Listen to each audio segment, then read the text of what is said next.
बिल्कुल जड़ामाला शहर में चोरों डाकुओं ने आतंक मचा रखी है। दिन दहाड़े मोटरसाइकिल चोरी और डकैती की वारदातें आम हो गई।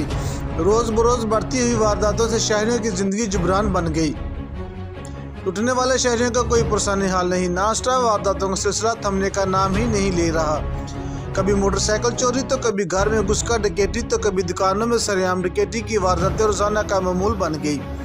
सिटी जड़ामाला के एरिया में दिन दहाड़े चोरी और डकैती की बढ़ती हुई वारदातों से जहां पर शहरियों की नींदें हराम हो चुकी है, वहीं हर गली मोहल्ले चौकों चौराहों से दिन दहाड़े मोटरसाइकिल चोरी होना भी आम सी बात हो चुकी है। दिन दिहाड़े जक बाद दीगर डकैती की वारदातों में शहरी खौफ और हरास में मुब्तला होने लगे।